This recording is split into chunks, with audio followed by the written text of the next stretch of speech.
Welcome, everyone. We're so happy that you're joining us today. I feel like I should say Happy International Women's Day Eve because it is. Uh, but regardless of whether you're watching this live or in the future, I have such a powerhouse of guests today. I'm so excited. And it happens to be the day before International Women's Day when we're recording. So what more could you ask for? Well, great conversation. Okay, we have that for you as well. For those of you who don't know me, I'm Deborah Eckerling, author of the award-winning Your Goal Guide, a roadmap for setting, planning, and achieving your goals, and creator of the Deb Method, which is my system for goal setting simplified. And every Sunday night, I lead the Goal Chat Twitter chat. And then on Mondays, I bring in friends to dive deep into the topic. And then on Thursdays, it magically becomes an episode of the Deb Show podcast. So whether you're watching live or the replay or listening, we are so glad you're here in the community. And today we are talking about community. See what I did there? I love it when the worlds come together. I feel so meta talking about community in a community, but isn't that really the point of community? And we're talking about it on Meta, right? That's one of the places where we're live right now. And we are live on Meta and LinkedIn and Twitter as well. And tomorrow we will be uploaded to Instagram and YouTube. And it's really all about the concept of one piece of content, share it with all of your places so people can enjoy in whatever community they like. But we're like 5 steps ahead. So I'm going to back up. And with us today, we have Christina Garnett from HubSpot. And I'm so excited when I was crafting the panel, I was asking Christine Gritmon, I said, who is the go-to? Because I know so many people in the socials. And she said, if you don't know Christina, now's your chance. So I'm really glad to meet you and have you on the conversation today. And also, obviously, we have Christine Gritmon, who is the senior editor for the about to launch, or depending on when you're listening, newly launched social media polls with Agorapulse and the queen of chat about brand. So we'll just call you that because it is true. And we have Dorien Morin-van Dam. And it's always fun because you're like the organic queen and you do community management. And we've got you in your fingers are in so many different pies. Okay, only 3 minutes in, I've already mentioned food, but it's so, because you've got such a broad background, it's just perfect. So obviously we needed to have you here. So I'm thrilled, and I would love to give you all the opportunity to introduce yourselves. I was going to say better, but really more. So Christina, welcome. Please tell people who you are, where they can find you, and why you're so excited to talk about community. Absolutely. So like you said, I'm Christina Garnett from HubSpot. I am the senior marketing manager, and I run the program called Hub Fans, which is our customer advocacy program. And I also do offline community. So I work with the community team, and I'm actively trying to figure out how can we create a better experience for our customers, for our partners, for our potential customers to learn more about us. And so I get to be a fan of the fans, as I say, because I really get to be that person that every single day I'm trying to find out, what are they motivated by? What's going to make them feel special? What's going to make them feel appreciated? If you don't know me, you can find me on that Christina G across socials. And when I'm not talking about HubSpot and customer advocacy and community, I'm probably talking about Marvel or Virginia Tech or Liverpool Football Club. Is that all? Just a little bit. That's awesome and perfect. Thank you. Welcome so much. So happy to have you here. Christine, good to see you and welcome. I'm looking right across the room at my Marvel pop figures. So I share that love with Christina, and I share initials with Christina, of course. I am not Christina Garnett from HubSpot. I'm Christine Gritmon from the Social Media Pulse community, which is launching from Agorapulse in 2 seconds, which is amazing. And as the senior editor, I'm responsible for putting all sorts of great content in there that can serve all sorts of people who are social media professionals, whether you're an absolute beginner or you've just expanded your agency, or anything in between, we've got something for you there between the content and my colleague Deb Mitchell's community forums and mastermind groups, and also my colleague Ruth Inman's training and academy and certifications that she's developing there, all of us under the head of global community, Paul Bradley. So we're very excited for that. We're also excited to be about to go to Social Media Marketing World. It's the first time I've gone, like, not just representing me. So it'll be a lot of fun to be part of something that is bigger and more interesting than just little old me. And as Deb mentioned, I have a Twitter chat on Tuesdays, Chat About Brand, and I have a live stream on Fridays, Let's Talk About Brand. And you are the brand of the brand. And everything in your brand is red. So you're always just such a good example of branding yourself as yourself. Got to walk the talk. If I can't do it for myself, how am I going to show other people how to do it? Oh my goodness. I say this all the time. I'm like, my goal stuff works because I do it myself. And why would I ever suggest something that hasn't been proven, right? Right. So in social media, it's really just a playground for people like us to like meet new people and explore ways to connect. And again, getting ahead of myself, Dorien. Hello. Welcome. Great to see you here.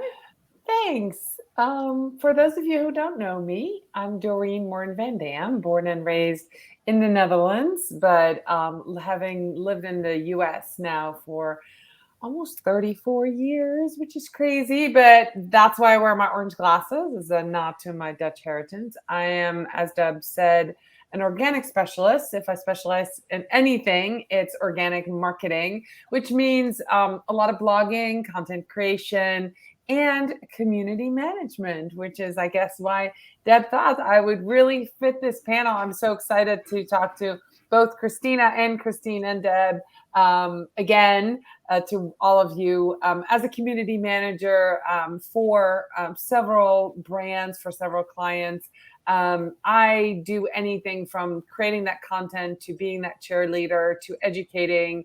And I have found that as a community manager, tying it also to social media management and overall content strategy, it really helps. The community is a great place to find content, have conversations with those fans, as Christina said, and then create the content to fit what they need, right? And serve them exactly what they need. And then when the next fans come in, content's already there. So it's been a really great little wheel of content creation for the last few years, and absolutely love it. So thank you for having me on, Deb. Well, and thank you for coming back and joining the conversation.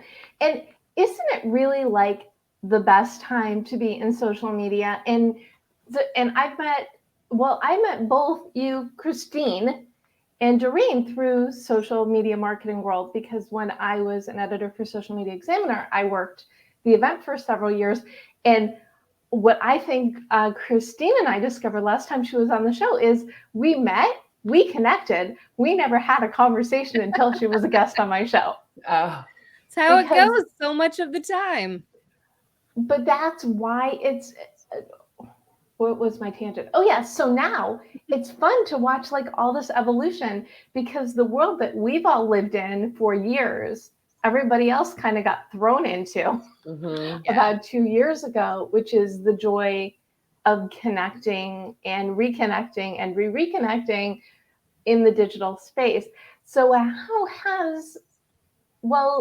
Christina, let's start with you. So how has social, before we jump into community, in what ways has it changed community-wise or just social-wise for you the last 2 years? I think the biggest thing for me, and I think we're seeing this widespread, is community has been around for a while, but someone threw a grenade at it. It became a buzzword. It became the talk. It became the idea of how do we adapt. And so they were trying to figure out how to create communities. And we're still seeing this now. We're seeing this ripple through Web3, through NFTs. We're seeing it ripple through employee advocacy. We're seeing it all over the place because people desperately needed a foothold. And I did this myself. I wound up leaving an agency during the first part of the I won't say apocalypse, but the first part of COVID, because I burned out so badly. And I wrote a few pieces talking about that burnout. And I think that community, more than anything, creates a safe space, because it's so easy to go on social and only share your wins. It's so much harder to be vulnerable and just say, I'm drowning. Like, I'm drowning. I don't know what to do. And a lot of social media managers have been in a situation where literally the past 3 years, do we go dark? Do we change our verbiage? Are there certain words we can and cannot use? Do we have to, are there certain things we can comment on? Oh, no, we have to have an actual statement about this. There's a brand or a CEO, we saw it today with Disney. People are trending almost every single day because someone is holding them accountable for saying something or not saying something. And so it's a tightrope. And social media managers have had to carry that weight on their own. They're not in those meetings having the decisions, but they're the ones that are having to deal with the wrath. They're the ones that are having to keep track of it. They're the ones that are having to see this. And so what I think you're seeing is, I think the social media managers were doing the Great Resignation before everyone else was. They were on the front line seeing all the good, all the bad, and were not in a capacity to unplug. So I think what you're seeing is, I've seen a lot of friends leave social media. They've pivoted into completely different marketing roles. We have people who are also shifting into community because they love that relational marketing, but they can't do like just the vitriol that you see in the comment section. They want to do more one-to-one scaling. They want to take care of people. And so I think what you're seeing is those people on the front line on social, they're really leading the charge into the trends that we're seeing today, like the Great Resignation. And for me, I see it all the time. I have a lot of friends who are social media managers. I have a lot of people leaving, a lot of people deciding if they even want to stay in marketing. If they're just, there's also this idea of, what am I really doing? The world's on fire and I'm trying to sell stuff. I feel like the entire world is having a midlife crisis all at the same time. And we're all just trying to figure out on its way. And that's where community comes in. You don't feel so alone. You can't remove those feelings, but you can have this communal venting, this communal session. There's something very painful about feeling alone and in pain. But if you're able to share that in a safe space, if you have a community of colleagues who get it, who understand, it's going to make that weight a lot easier for you to lift. There was so much awesome and reality check in that. And I thank you for that. And one thing that I say, well, a couple things I say all the time. The first one is, you can't reach your goals on your own. You need your peeps, which is why I love hosting this forum every week. The other thing is, the reason I wrote my book was to help people embrace change by choice or by circumstance. And the book came out 6 weeks before everybody had changed by circumstance. Now, just as we're ready to okay, embrace, we get to live life again. Oops. So finding places where you feel safe, it's been important the last 2 years. Now it feels like it all got up leveled. And for some people, that's the only psychological safety they have. Yes. I see you nodding a lot. Christine, do you want to chime in? I told you Christina would be amazing. But I mean, everything she said, especially since, I mean, we kind of knew that this was coming, but the need for connection, I feel like it has accelerated a direction in which social media was already going, which was that people had become so connected to each other, even to brands, just so connected to, celebrities, whatever, through social media, because it was kind of our only human connection for a little while there. And it just exacerbated it so much more. And so because of that, brands and public figures and people now have to be a bit more than they were before. because previously anything like that where we were, whether it was trying to sell something or just, a movie star or whatever, previously they just kind of had to be window dressing or a billboard or something like that. But now that this is our life, now that we're all living online, and especially since we're living through such insane times, there's been this increased burden almost that we're putting on every account, every person, every brand, everything, because it's become part of our personal identities. Who you follow, who you retweet, who you talk back to has become a reflection of self to a degree that I think was always there a little bit with social media, but it's really like turned up to 11 now. And it's been an interesting shift, and some brands and people are weathering it well. Some of them are prepared to say, you know what, we have to be more human now. We can't be all canned messages. We have to be more human. We have to listen if we want to be listened to. So they're kind of embracing the fact that, you know what, this isn't a one-sided relationship anymore. But then some brands are doing it poorly, and we're seeing a backlash to that. It's a really hard time, in a sense, to be, as you said, on the front lines of social. And a lot of people are realizing, you know what, I can't, this is too much. Because when it comes down to it, posting on Twitter is not curing cancer. I mean, you have to have some perspective, but at the same time, it's all people who are craving connection have at times, especially in the past couple of years. So it's a complicated time to be in social. It's an interesting time to be in community. And I think what Christina said about the people who actually want to take care of people instead of just being there okay, attack me for a tweet. I mean, I think it's definitely a big difference between the two, for sure.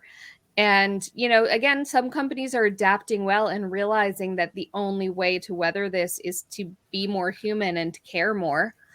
And some companies are just refusing to make that shift. And it's going to be interesting to see in a couple of years how this trajectory goes. Well, it's very interesting because we had a question very similar to that, but I want to pull out one thing that both of you said, which is, are we saving the world? No. Are we entertaining the world? Are we informing the world? Yes. So please do not. I know that nothing. We're not doing it's something not nothing. frivolous, but yeah. It's at the same time, I think when it comes to human interaction, people need to recognize the limitations of, the fact you're only reading 280 characters and judging a whole person or possibly thousands of people based on it. It's been an interesting time for perspective. And I'm going to get to you in a second, Doreen, I promise. But because Christine started addressing this, Dahania, who had asked, do you think this type of community will disappear once COVID restrictions are lifted? I don't think so. I think it's just hybrid. This just opened the door to let everybody know what we've known. But not or. Doreen, do you want to start with this one since you've been so patient and quiet? The question that she just asked? Yes. Yeah, I don't think it is going to disappear. I think community, the purpose of community has shifted a little bit. I think when Facebook opened up Facebook groups, 11 years ago, around that time, it was really exciting and people didn't really know what to do with it very much. When I took over my first community 6 years ago, I wasn't really sure, how can I use it to sell? That kind of was my first thought. And things have really shifted during COVID. What Christina said about social media managers leaving, I have seen that, witnessed that. I sent a lot of my friends have tried to look for jobs because they want that stability. They also are finally able to have that job and work remote, hence Christine Gritmon. So those things are all happening and shifting. And then within the communities, for 2 years, I've been saying the future of social is private, and that includes community. It's DMs, it's messages, it's Deb, you asked us to be on this panel. There was no public conversation happening about any of that, right? So a lot of these conversations and this networking happens behind the scene. And some of that happens in private Facebook groups or Slack channels or LinkedIn messages. And I have found that more and more, that's where people go to make those real meaningful connections. And so that's kind of the shift I've seen in community. As a community manager, I have gone from being, this was in the early days, kind of being the police person, just, policing the community, to being the cheerleader, the social worker, the counselor, you have to read between the lines. People aren't really saying what they feel. And I had this interesting conversation, and I'd love to talk to both Christine and Christina about this. But I think that maturity as a community manager actually gives you a leg up. I do think that my life experience as a mom, as an immigrant, as a expat, there's so many adjectives I can add to that, have helped me be a much better community manager. So I think that's another piece there that I feel very fortunate that I'm able to lead these communities. But I just saw that question, Julie, who was it, Marissa? Like the future of social media is, yeah, absolutely. I think so. I mean, anything that I'm doing, anything who I'm really matter that I talk to, it's now public. It's in either a community or it's in a message, and that's what's happening. And even I feel even a live stream like this, it's a small community of people who are watching live and answering. So I would include a live stream like this on that as well. So yeah, absolutely wonderful conversation.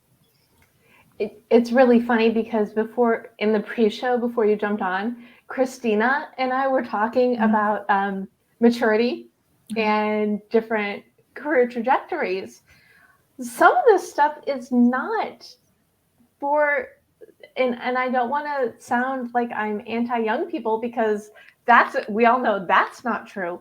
But I think because of so much going on in the world, I remember years ago, somebody was hiring a social media person and they asked me to sit in on the interviews so they could get a good person. And I asked, and they were, internee age, what you'd expect, right? And I said, where do you get your social media education? And her answer was, oh, I'm on socials all the time. And I said, let me help you out. And I basically gave her a list of like 5. Against my advice, they hired her. I think she lasted 2 weeks. So that, and that was like maybe 4 or 5 years ago. And I think the bar has just gotten higher and higher. Discuss. Christina?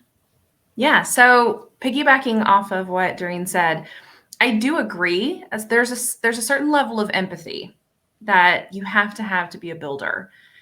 A lot of people think that you can own a community, you can start a page, you can start a Slack channel, you can start a Discord, and now it's yours.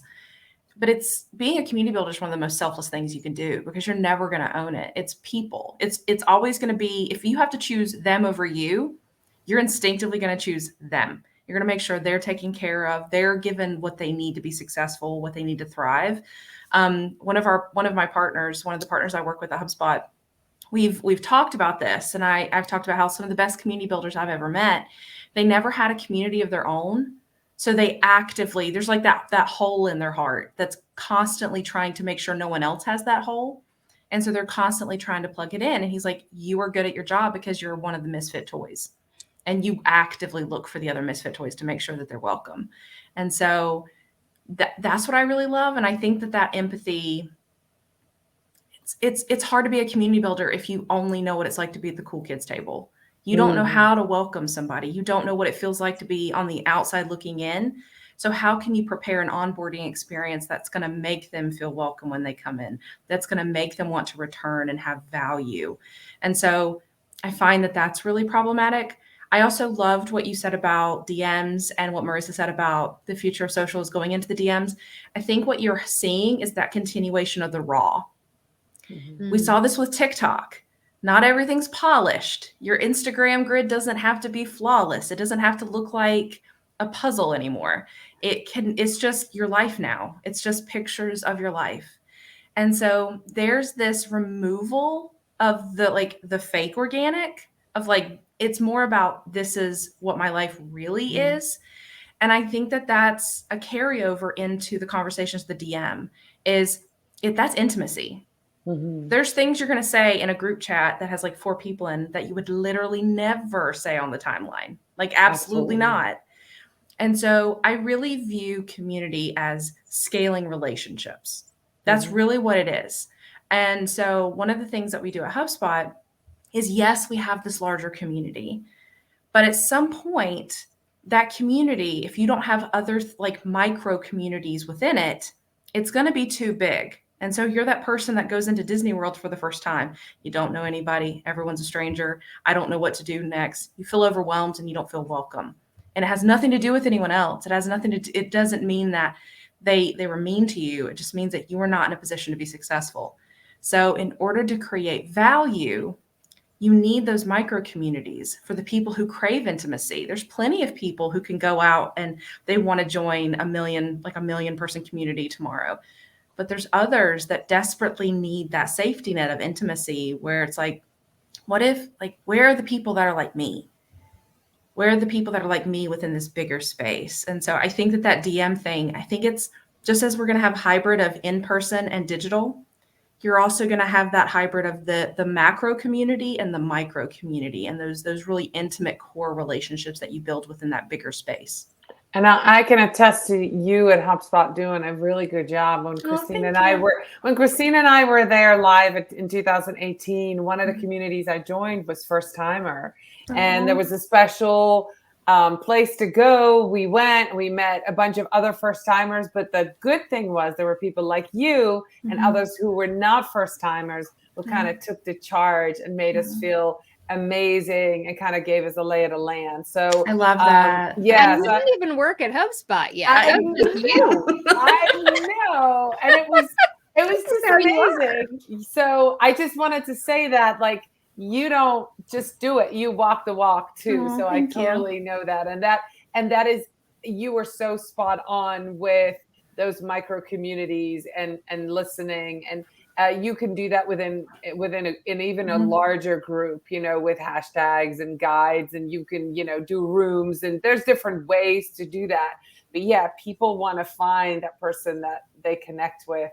Absolutely. The one thing that I want to point out with the DMs, that what you're doing there, you said the word intimacy. There's a lot of trust, because even if it's private and even if it's small groups, you know, screenshots live forever. Oh yeah. So there is that really, it's almost more of a intimacy than anything else. It's has to be such a trust thing for you to build that. And what you say, I still will be in a DM with somebody and go, especially as a community manager, I have to really make sure that the words I use, if somebody were to, I always think if somebody were to take this as a screenshot and go back to the group, if they're upset, what would that say about our leadership, right, in the group? And I always want to make sure that I represent that group and that community well, because I know that happens. I know people take screenshots, share it among themselves, share back in the group.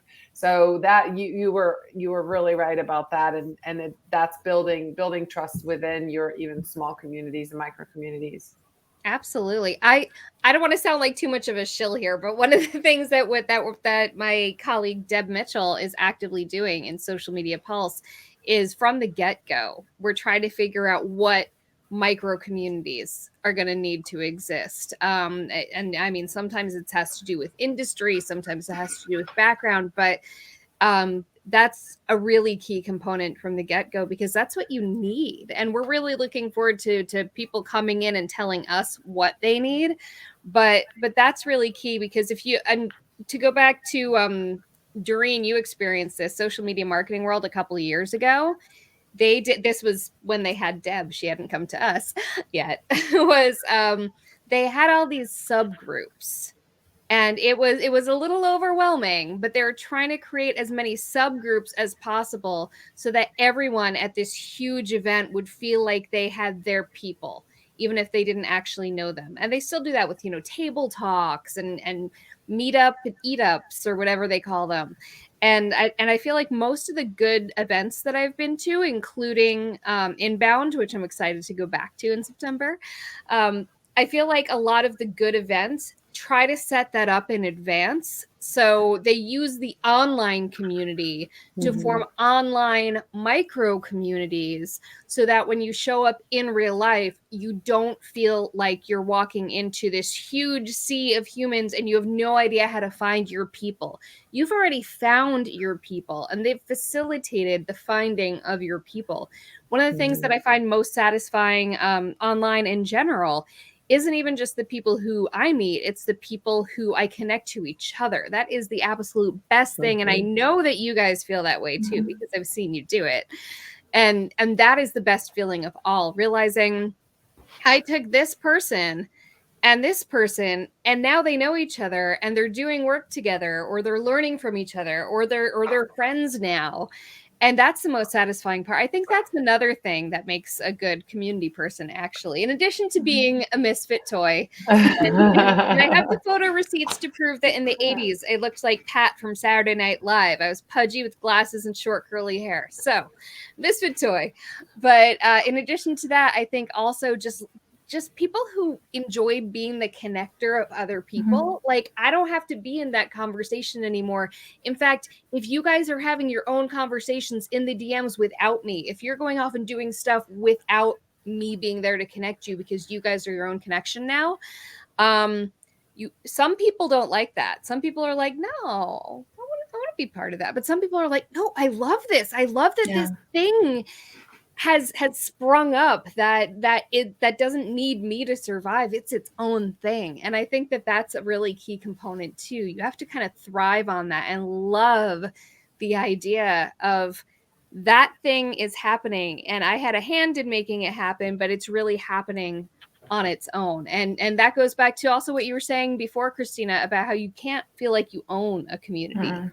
You have to really realize that if you're doing it well, your community will kind of, I won't say it thrives, it doesn't need you, because of course, you can always get in there and do things better and nurture it and all of that. But if you're doing it right, the fact remains, it will tell you what it needs. It will come up with needs you never even thought about and tell you how to fill them. Or people will come in and fill them. Like Doreen said, how you were such a great cheerleader at Inbound and helping people feel like they were part of things, and you didn't even work there yet.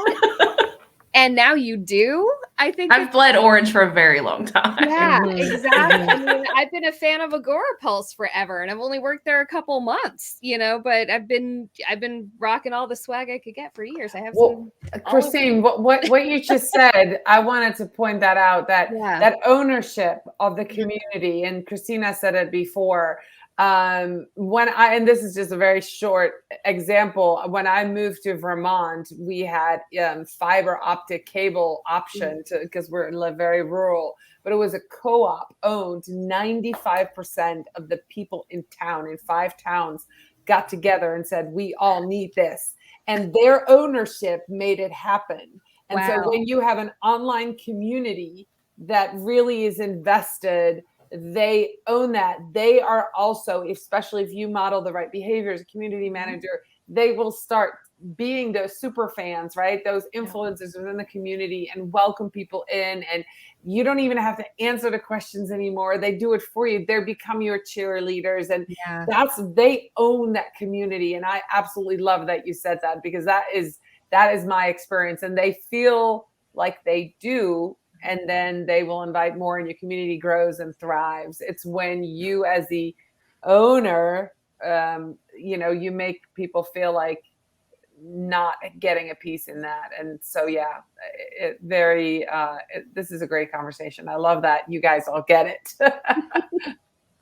And I think it's also really interesting. I love all of that. And just the going back to just being human. I'm working on a deck for presentation, and I'm using Maslow's hierarchy of needs to talk about delight and how you take care of people. And it works too easily. Like it just connects too much, to the point where at the very end, you have that self-actualization, which is exactly what you're talking about, Doreen, is they're empowered and they're knowledgeable, and you've built that garden around them, and now they can grow without you. And if they hit a wall, they know where to go. They know where the guardrails are. They know what they need to do, but they are in a position to take control and to really kind of take things to the next level, which is where Web3 comes in. And my biggest concern for Web3 is that a lot of people haven't, I feel like I'm seeing community use there more than ever. And they're going through the motions. Like they'll create a Discord and then they only talk to them when there's a drop or there's going to be a promotion. And then they use bots to welcome all of them. And it's just, for me, like my manager and I, we're a really great team because he's constantly trying to figure out what can we automate? And mine is, what can we keep human? What do we fight to always keep human? And for me, that's so intrinsic because there's nothing I could ever write. There's no canned response I could ever write that's going to be me. That's going to be the same as me calling you or saying like, hey, how are you? There's something incredibly important about, for community moving forward, what needs to be automated, because as you scale, you're going to have to do that. There's going to have to be pieces that are automated, but what has to be human? Like, what are the core things? That has to be. I actually had this conversation with somebody who's totally into the web and 3.0 and NFTs. And he said to me, you as a social media manager, you are on the foreground of this. There's going to be a huge need for community managers in that sphere because you have to have that human eye on those things. And he actually encouraged me to go really look at that. For the first time I heard somebody say that, what you just said, that there are so many things you can automate. You cannot automate human feelings, and that listening to, it's not just what they say, it's how they say it and when they say it. Right? There's all those pieces together, and that just needs to be a human to respond. So absolutely, it's going to be a huge job. I feel like this all ties back to even the beginning of the conversation and talking about when you're building community, you have to show everything. And that really ties into the future of Web3. And there's so much information out there. I love to just ask this question in next week, the topic is communication. So I'm sure there will be more Web3 chatter. So tune in on that. But what do you think is the easiest way to describe Web3 for the people who are like, I have to get on board. What's next? What am I doing? Do you want to start this out, Christina? Sure. So easiest way to break it down is we had Web 1, which is there's no targeting. You're there. You just see stuff. Web 2 really started when you're getting those targeted ads. You're able to get data. You're able to pull and extract that information so that you can hit the key people that you want to hit. Web 3 is now we're actually alternating that. So instead of like these brands having ownership of data based on your behaviors, it's the other way around. So that ownership is actually going to slip to decentralization. So the brands aren't the ones who have the control. DAOs are a really great example of this. I actually wish more people were talking about DAOs than NFTs. NFTs work, they're fine, but they're shiny. They're the magpie version of Web3. DAOs and what you can do with that are incredibly important. How you can connect people for a cause. Great example is Ukraine has accepted crypto donations. And I think as of yesterday, I think it was like $3 million in crypto. And so that's probably significantly more now. But what it's doing is it's creating a new way for people to come together. So I think a really cool way to think about Web3 is purpose-based community. What if you had a community that you could connect with each other, you can share assets, and you can use those assets for a common cause? We saw it probably on the biggest scale when people were trying to buy the copy of the Constitution DAO. And now we're seeing it with others across the world. And some of them, they have one singular purpose and they either complete that purpose or they don't. Others, they keep going and they continue going and going and going on this like full-on North Star vision. But for Web3, I think the best thing to think about is those brands are going to lose even more traction. We've talked about how even on social, they have like the algorithm is not their friend. They still want to publish like they're talking at people and it's not working. And instead of being human, they're clickbaity now. We're seeing tone deafness actually weaponized to get clicks. I've seen it all week where brands, and I'm just like, I know people who work there. I know you're not this stupid. Like, I know you know not to write that.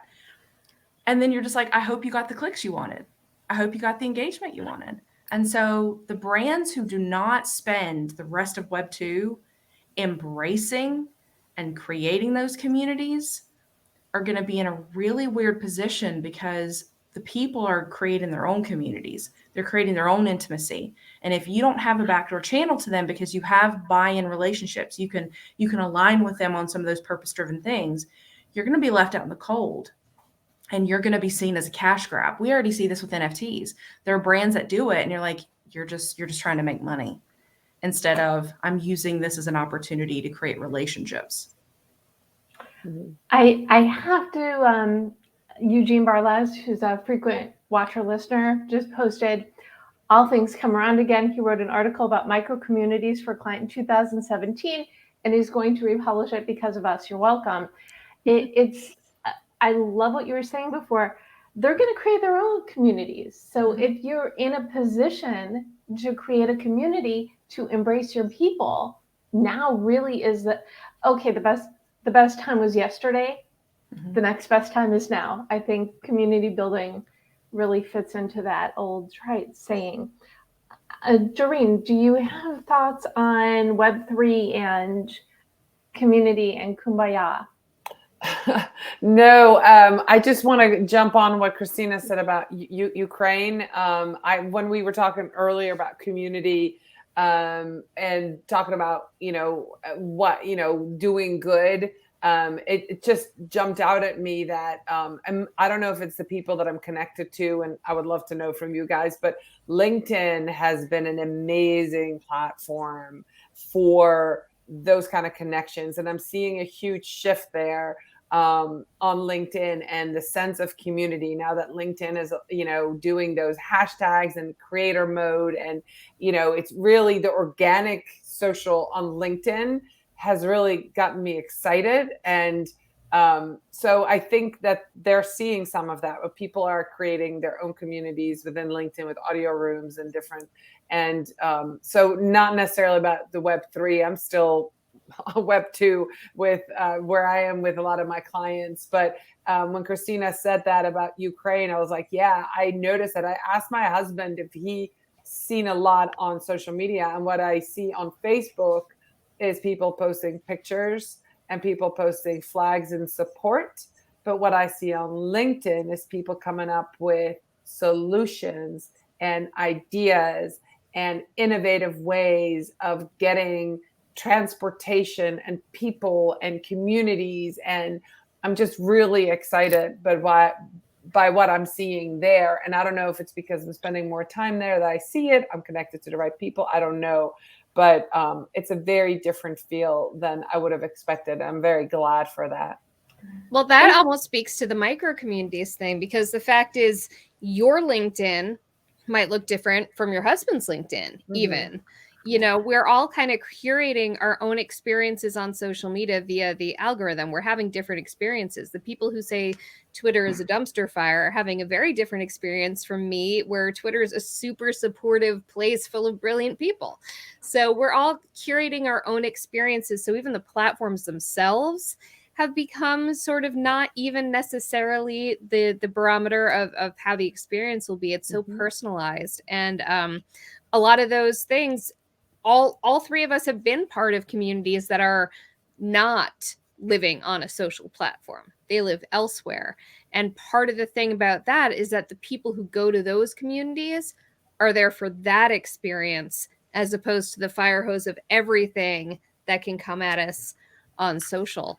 And because I love the fact that the micro community you've built around your network on LinkedIn, Doreen, is showing you that good element of what community can do. And I think that's when you, sorry, go ahead. Oh, I was going to ask, wasn't there a time when Twitter was serving the purpose that it sounds like LinkedIn is right now? For some people it is. So it really depends. It goes back to what's your comfort zone? What's your comfort level? Where do you communicate? Again, next week's topic for Gold Chat Live. And to find your community, and they really do go hand in hand. Okay, who did I jump on? Who wanted to say something? Was it Christina? It was Christina, yeah. Yeah, Okay.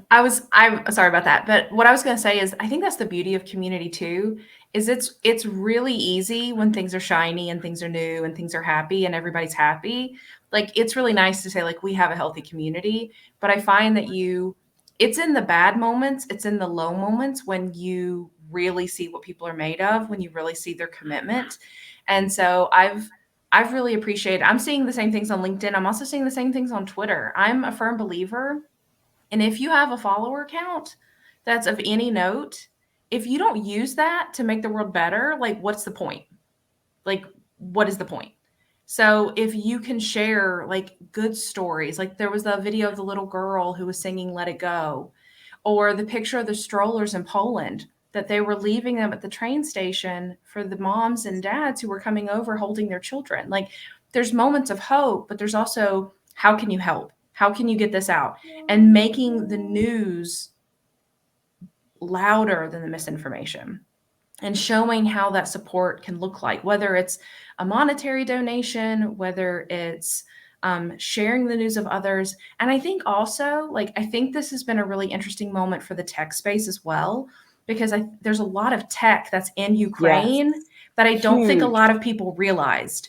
And so we're not only fighting to support Ukraine, we're fighting to support our brothers and sisters in tech. Like, we want to keep them safe. We want them to be okay. Like, what can we do for you? How can we help? And so I think it's incredibly important that when you have times like this where it's kind of like, I think it was Mr. Rogers who said it, like, look for the helpers. I think that that's one thing you can do. And like you said earlier, Christine, like, we're not curing cancer, but we can amplify voices. I find that one of the best things to do on social, if you have a following, is to be the voice for the voiceless. Fight for the people who can't fight for themselves. Be that louder voice for them, because otherwise, like, what am I going to do? To share like my Wordle score? I would much rather be the reason someone gets a donation. I would much rather be the reason why someone feels a little bit better and isn't crying looking at like doom scrolling on their feed right now. I think that there is some sense of power in a powerless world where we can really say, like, this is literally all I have to give. How can I use this to make things better, even a little bit? I love that, and definitely used for good. And I wanted to point out that, of course, of LinkedIn, the part that I didn't say, of course, I have a lot of connections to Europe because that's where I'm from. My family is there. So it makes sense that a lot of my LinkedIn connections are European.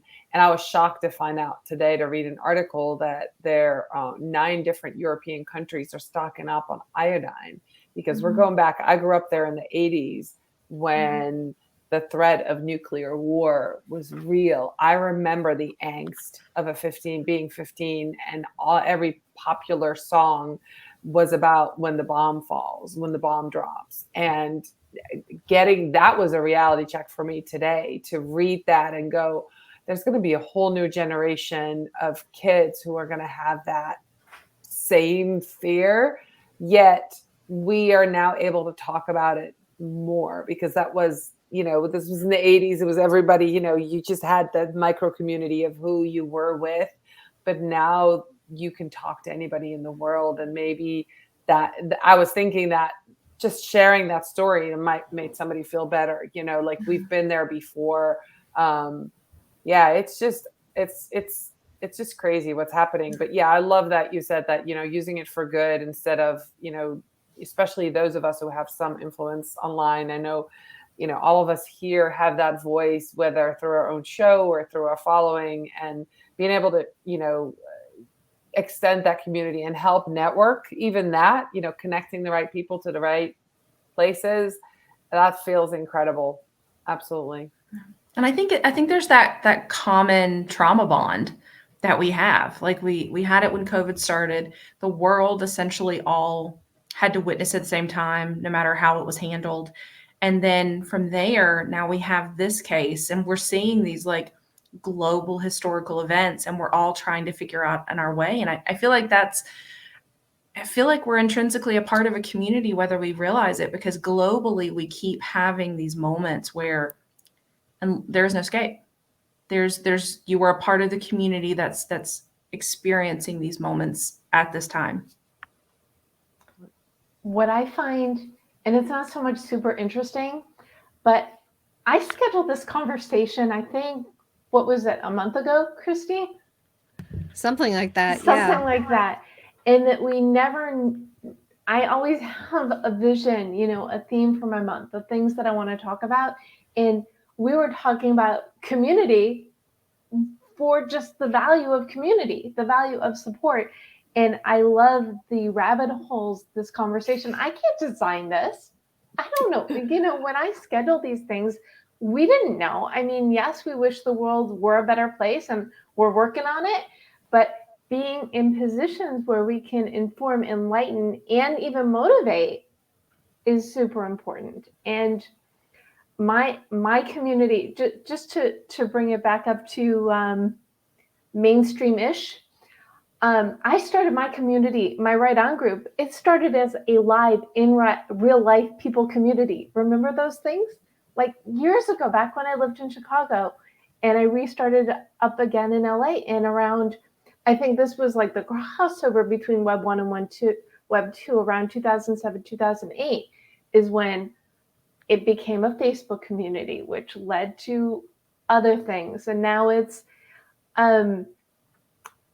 has expanded to my Twitter chat, that even when I'm not around, or if I have to pre-tweet because of some reason, my community is welcoming to all the other people in the communities. So to have started something, and I know you all have these experiences as well, to have started something with real life face-to-face people, but to see, especially now, the amplification. And it's like, I've known some people for years I've never met. I may never meet in real life, but they're still like really close and near and dear to my heart, which is why what you all are doing, what we all are doing, what anybody who's part of, not just who has a community, is doing, but being that sense of support, that's never going to go away. That's always going to be important. Yeah, I always say that my goal is for people, when they meet me in real life, that they will recognize me out of a crowd. I want to be that authentic online, especially as a community manager. And, it's not just my orange glasses, but the way I act, the way that they know things about me, right? Because that's the connection that we have. And I want to have the same with those in my community, that I know about their dog or their, or their families, or, like the book they wrote, or, like that genuine interest. So, that those worlds are about to collide again, as, Christine and I are going to go to social media marketing world. And, I'm super excited, but I think moving forward, these communities will be hybrid. There will be online communities that are going to go live in real person, and vice versa. The places that used to be only in person are, have found a way to exist online. So, and then of course we're going to go into the virtual reality space, right? That's where we're going with all these communities. Metaverse. And that's another whole. So that's another conversation. I know it is, but that's that's part of community, right? It's about connection. That's why the metaverse is going to be a thing, because it's simulated connection, but it's actual connection too. Yeah, I mean, I'm connected to a bunch of people who are already actively in there. Our friend Leslie Samuel went to a church service, and he met all kinds of people of different faith, and he said it was just amazing to be in there with people he didn't know and make these real meaningful connections. And it was all through his Oculus. I mean, it was just crazy. And that's another whole level of community that a lot of us have not tapped into. It's here. It's already here. Yeah. I love that you said your goal is for people, because it's a great transition, for people to recognize you from online. And usually at this point, I'll ask you to gift a goal to our audience. But before then, I've got Dorien's goal. What are your goals, Christina and Christine, in in your community world? So what is a goal for yourself for the communities you create? I want people Christine? to feel invested enough to tell me what they want. I mean, my worst nightmare when it comes to launching this thing is that people will just passively consume. And no, don't do that. Or they won't consume. No, I want everything that we post to be a conversation starter. And I want them to basically give me my marching orders as to what to do next and what to do more of. And, you know, what is not actually that helpful. That's really important to me, because the fact is, if people aren't speaking up, it means they don't care. And that's not what I want. Well, they definitely picked the right person to spearhead this. So I'm excited for them and excited for you. So yay, go Christine, go. Woo! Christina, what about you? What is your goal for yourself in your community land?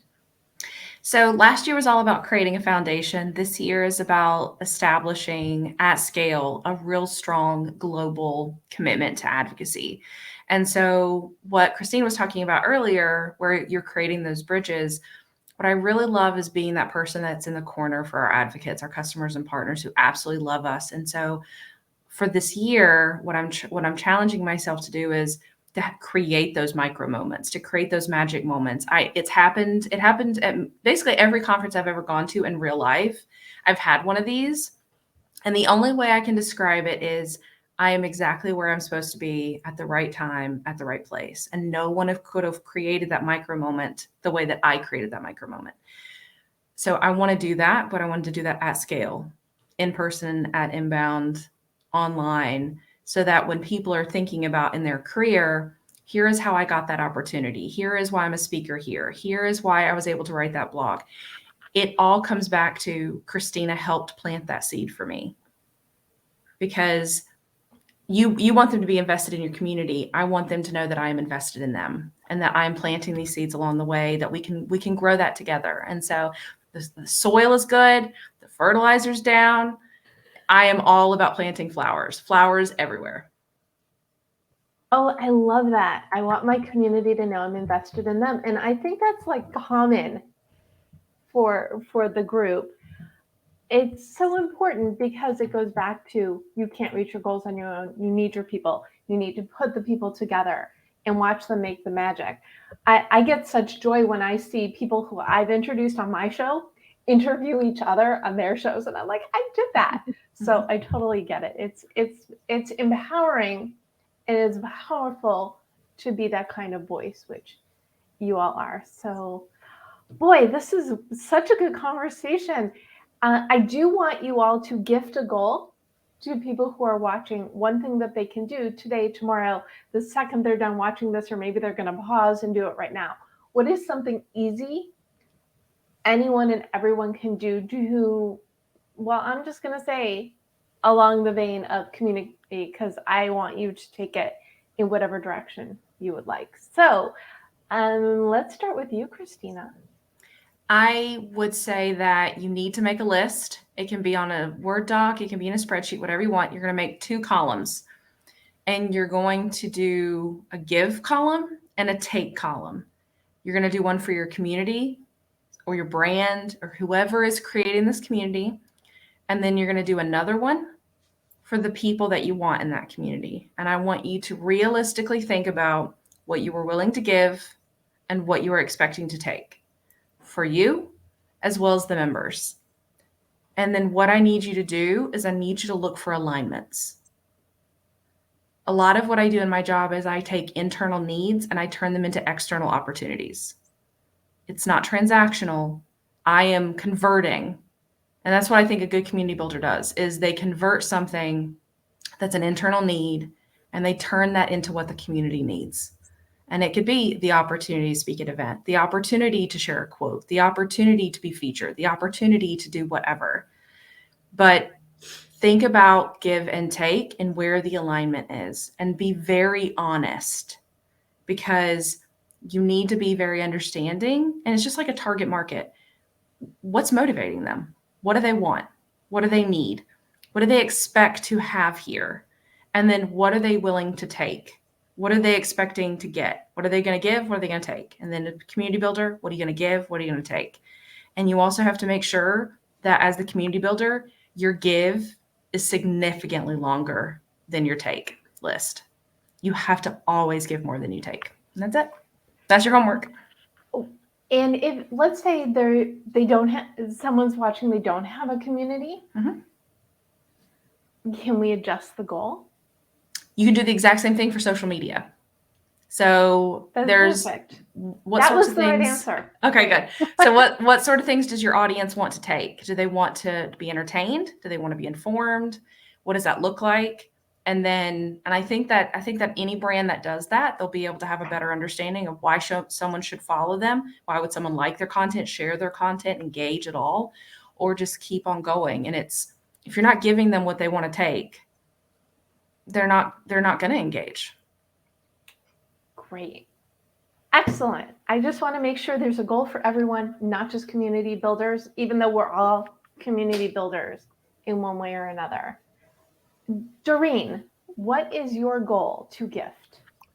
I would like people to write down some things as well. Of course, as soon as Christina said list, write a list of all the places on social that you are active every week, right? So if you're active, you go to Pinterest, whatever, and kind of see where you're having the conversations and then where you're not. For example, one of the things to look at is how many Facebook groups you are in, right? And really, the ones that you're most active in, probably keep those. But if there's some culling that I think would be a good goal to really hone in on where you're providing value and where you're getting value. And, I've heard people say this, and not until, last few years have I really done that, but spend 90% of the time where you really want to be, and then 10% go to the other places. And mine has shifted for personal needs from Facebook to LinkedIn. For business, I'm still on Facebook a lot more. But for my personal gain and my personal relationships, 90% of the time I now spend on LinkedIn. And that's really been through this process of, where do I need to be? Where do I want to be? Where does my cup get filled? And it's on LinkedIn. So that's where you, as you are looking for community, just do a little audit, like a little community audit. I guess that's how you can call it. That's great. And so you're just being protective of your time. Mm-hmm. You're choosing yourself and what you need. And you can still give. You will still give. But to be focused and find better balance. So yeah. I love that. That's perfect. Christine, what is your goal? I will admit I'm sort of winging it because I didn't know we'd have to have a goal before. But I will say right now I'm very much in the headspace of I'm about to go to this conference and I'm about to be launching this community. So my brain is going towards talking to strangers. I feel like I want everyone out there, even if it's just online. In fact, especially if it's online, I've found some of my best Twitter relationships because they commented on someone else's thing. And I decided to go check them out and see what they were about. And I was like, oh, this could be an interesting person to know. And then we started talking. So I would say that my, goal for everyone is to don't lose all day in that rabbit hole, but follow those rabbit holes a little bit. See what else is out there. Don't just stick to your little bubble. Expand your conversations beyond the ones you're already having. Talk to strangers. And for anyone who's going to be in real life at Social Media Marketing World next week, definitely, literally, physically go up and talk to strangers because that has changed my entire life. So I would say talk to strangers, whether it's online or off, and see where it leads you. Can I edit to say talk to strangers, but be safe about it? Yeah, you can be safe about it. I met my husband on the internet, so I'm a bad person for that, but meaning for be safe on the internet. But. I read this post today that a couple that met at a LinkedIn posting party then had a one-on-one Zoom a few months later just got married. Yeah, that does not surprise me one bit. And I'm like, That's cool, because you don't know where you're going to find your next connection. And if you're not out there, you're not going to find it. Find your safe spaces, be with people you trust. Don't be safe, be smart about it. But when you find communities or people in communities that are attached to communities you trust, that's a much better playground. Deb, a stranger is just a friend you haven't met yet. It is a friend I haven't met yet, but also understand. So on Saturday for the California Creative Writers Conference, I moderated the Scam and Predator panel. Oh yeah, yeah. So we So can safely blame talk to that. a stranger. Don't give that stranger your social security number, your address. Don't give them your kids' birth certificates on a PDF. But safely talk to strangers. Thank you so much for helping me edit.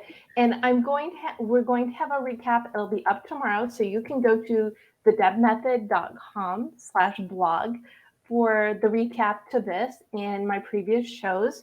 And I know we're running over, but can we talk a few more minutes, because you've got some questions in the chat? Mm-hmm. Is it okay if we go over a little bit? Mm-hmm. I try to keep it to time, but oh my goodness, what a wonderful rabbit hole you've all taken us down today. And no, I didn't get to any of my Google Chat questions, but that's fine because I had a wonderful conversation today, and I hope you did too. And this is unusual because Doreen and Christine both knew Christina, and now I do too. So usually I'm introducing people. So I love it when the tides have turned.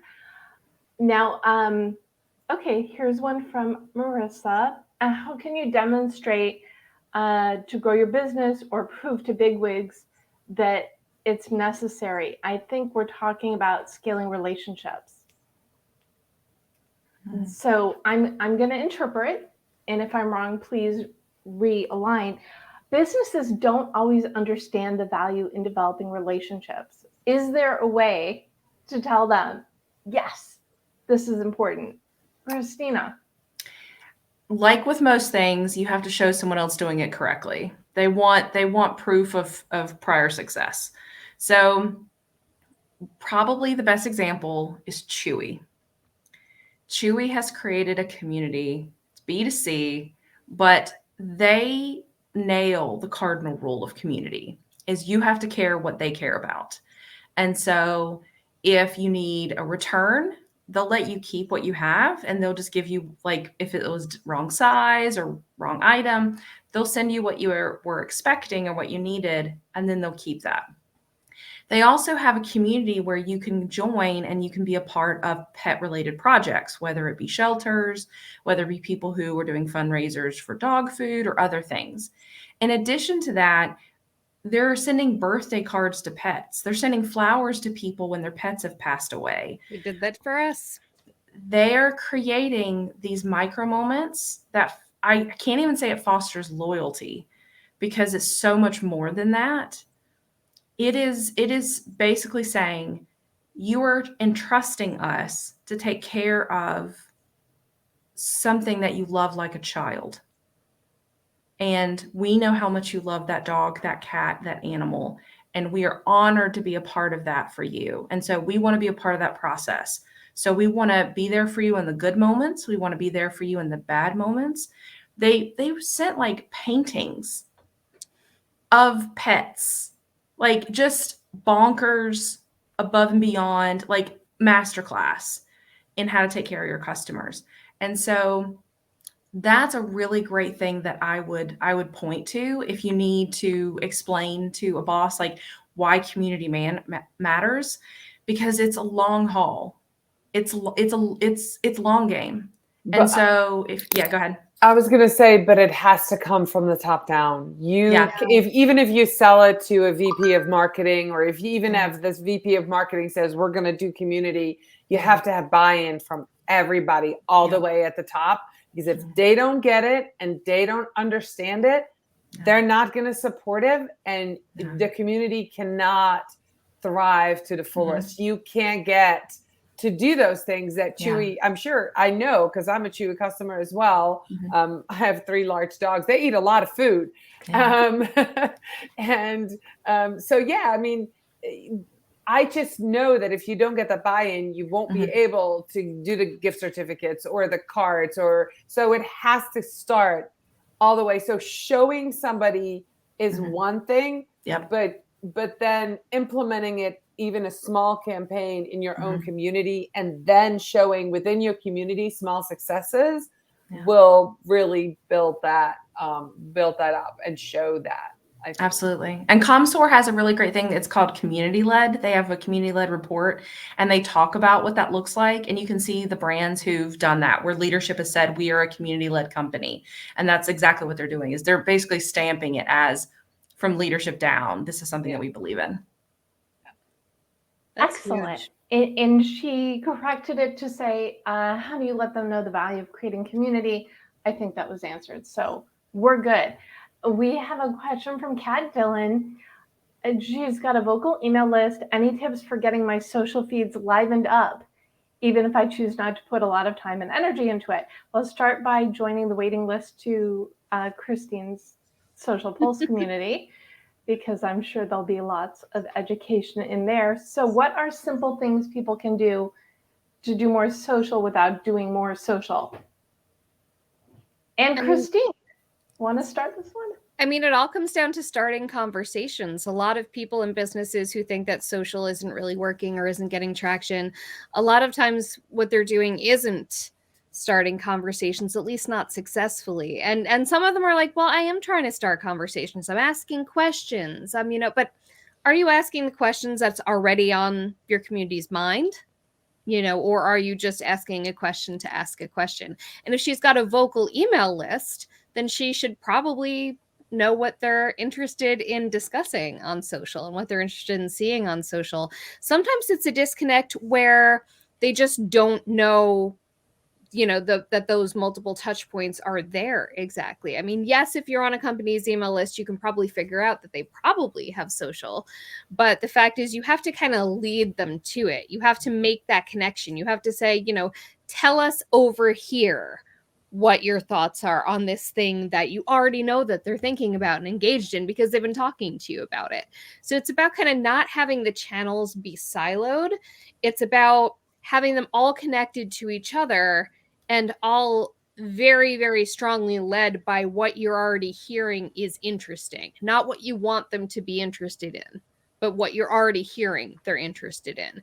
Because, I mean, she's already, ahead of the game. The fact that she's got a vocal email list, that's huge. That's incredible visibility into what they're interested in.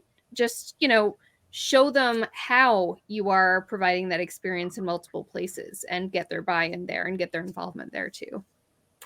We're going to do one more question and then we can get to the wrap up. And this one's from Tanya Hewitt.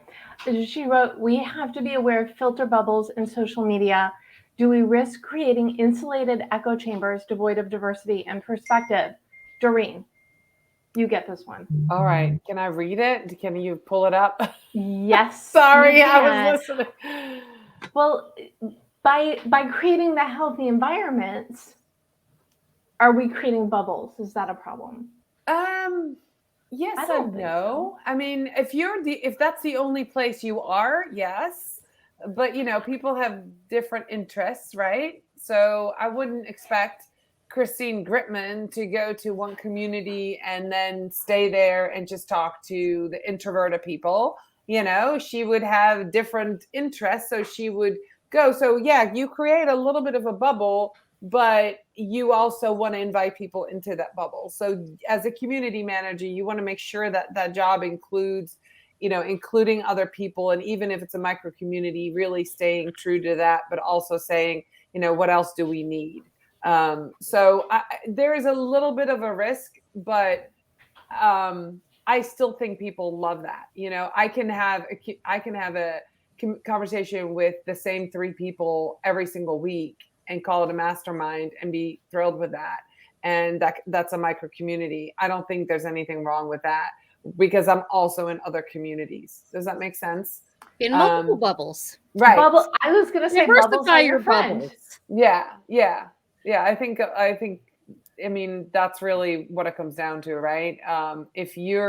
And then the other thing is, if you're in a community and think that's the only way to have a community, or if that's the only community that counts, then maybe, yeah, you've done yourself a disservice. But understanding that there's a different purpose, and as I go through life, I'm understanding that there's different purposes for different communities at different times of my life. And I'm actively seeking out communities at this moment for different purposes. So I think it would be hard to really get stuck in something.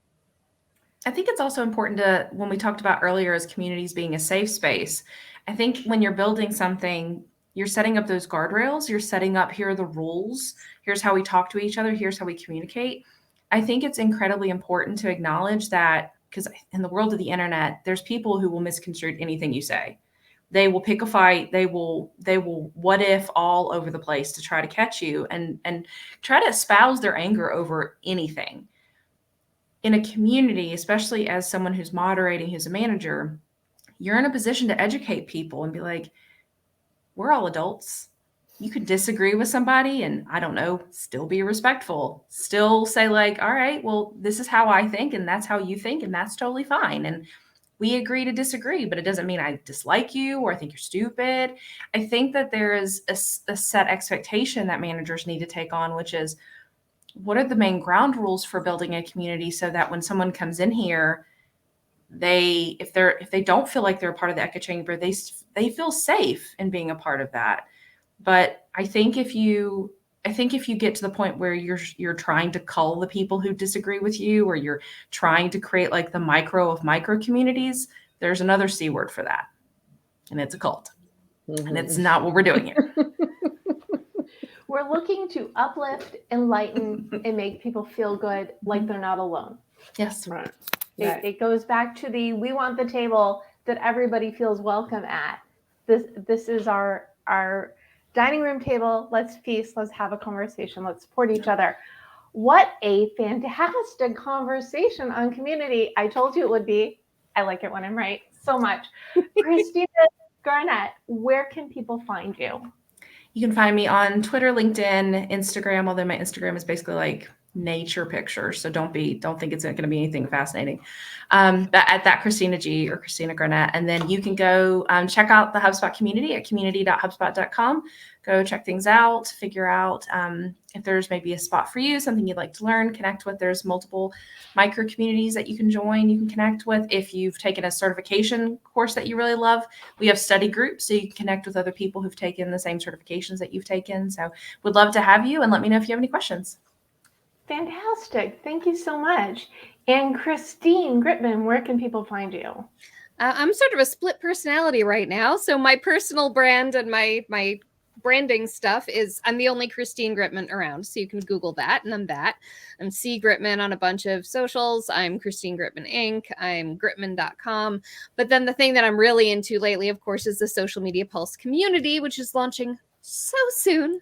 So get on our wait list for that. And that is a bit.ly link. I think Deb had it up at some point. It was bit.ly/ and then it's case sensitive. It's SMP for Social Media Pulse _ community. Oh no, waitlist.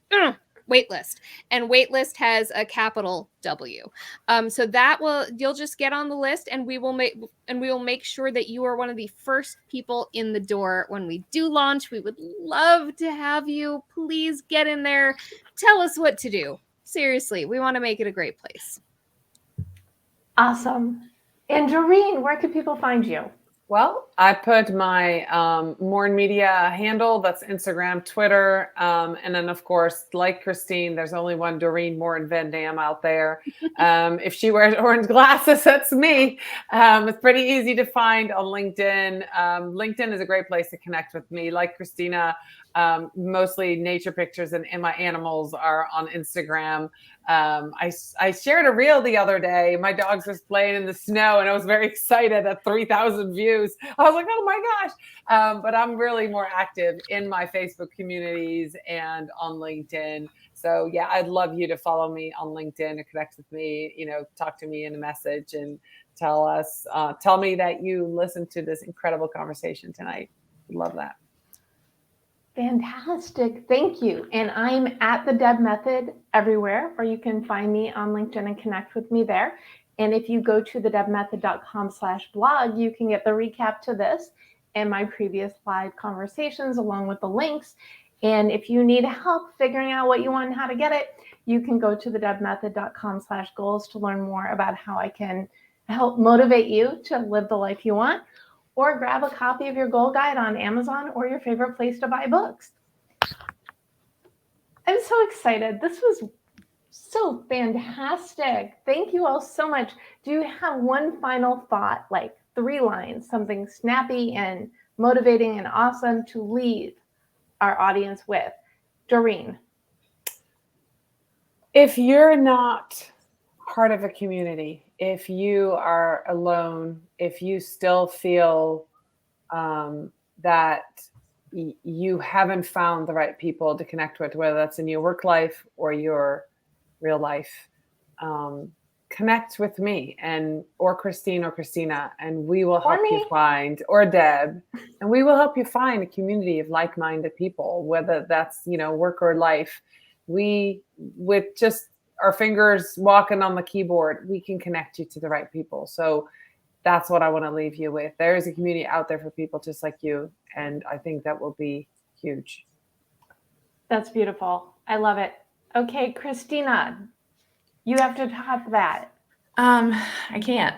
But I would just say that right now a lot of people feel really powerless, and the thing that's always helped me is to figure out what are the small things that I can do to make things better. And so I would just leave with a pebble can make a ripple. And if there's anything that you do, especially if you're feeling like you're having a bad day, if you're feeling like there isn't something that you can do, that you kind of feel like just trapped or lost in everything that's happening right now, see if there's even something small, like you can just check on somebody that you think is really strong, but maybe you haven't talked to them in a while. Chances are they don't have someone to talk to, or they're the strong friend, and they would love to have someone talk to them and just be able to share. It could be sharing information online. It could be befriending someone, like Dorien said. It could be just being that person that holds a hand out to say, like, you're welcome here. We'd love to have you. The things that you do may not mean a lot to you, but you'll never know how much they mean to somebody else. And so just create that ripple. You did it. You topped her, or at least equaled her. I was equal. This is what I expect. It's so important. People need to know they're not alone, which is why this conversation is so important. But it's always important. There are people out there, and we're your cheerleaders. We're your connectors. You're having trouble, find us. We can help you out. Christine, last word to you. I'm not going to top those at all, but I am going to connect them, which is that when it comes down to it, hurt people. The reason why there's negativity in the world is because people don't feel heard, because people feel like nobody gets them, and that's what leads them to, generally speaking. So, I mean, be the pebble. A pebble can create a ripple. A pebble can be, that tiny, nice gesture. You don't know how much negativity you just prevented from spreading because you let that one person feel heard. So yes, you might make their day, but even bigger, you might make them feel a sense of, tiny little bit of belonging, or at least a tiny little bit of being heard. That can make the difference in how they go forth in the world, how they go forth in their day. And it just impacts so many more people than even that just one person. Being kind, being welcoming, almost never the wrong move, unless you're with the Tinder swindler or whatever the heck. But there's limits. But, small pebble of kindness, almost never the wrong move. I keep thinking be kind, rewind. I think we're all do like that too. Generation X-y enough. Well, here's the thing. If you rewound the tape, that meant that the person who worked at Blockbuster didn't have to do it, which put them in a better mood to serve their customers. So really, ripples. Be kind, rewind, or just put some good out into the world. Just be nice. Thank you again, Christina Garnett.